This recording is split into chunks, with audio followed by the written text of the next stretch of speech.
Hi guys, today we're going to spend a little time just reviewing the distributive property, which we've done earlier this year, but we're going to look at a couple different ways of using it, and hopefully it'll jog your memory.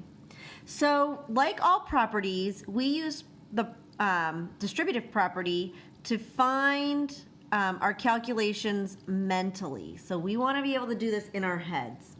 So if I had a problem like 3 times 78, that's kind of tough to do. So what you would do, let me just blow this up a little bit for you here, is we'd want to break this down into numbers that we can manage. So remember doing this.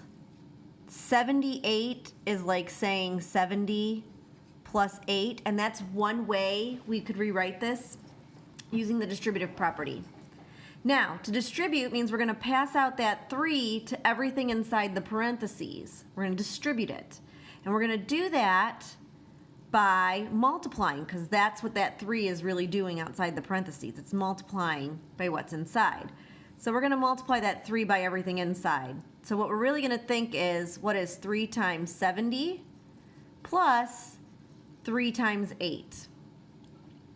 And then we're going to work it out. 3 times 70 is 210, and 3 times 8 is 24, and now that is a number I can add in my head pretty easily.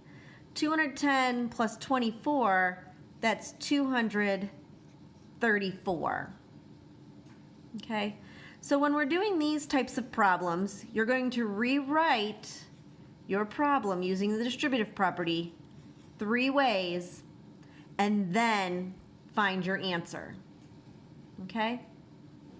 Now, we can use the distributive property with variables. Okay, so let's look at number 9 here. We're not going to change anything about how we actually distribute. We're still going to multiply 7 times this y and 7 times 2.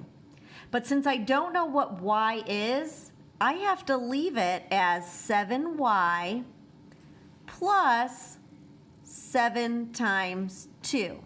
So remember when we write the coefficient in front of a variable, that means that they're going to be multiplied? So what we really have is 7y plus 7 times 2 is 14. So that's just something to just kind of jog your memory. We can do this without variables. 2 times 3 plus 2 times 4. So 2 times 3 plus 2 times 4. 2 times 3 is 6, plus 2 times 4 is 8, and I can add those two together to get 14. Okay? You can also distribute a fraction.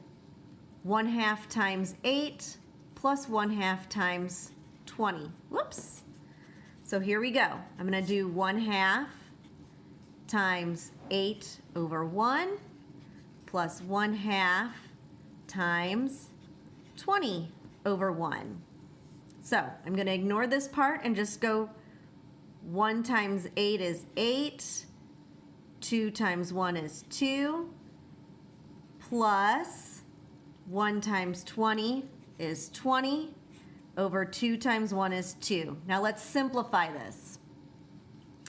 8 divided by 2 is 4, plus 20 divided by 2 is 10, and 4 plus 10 is 13 again. Okay?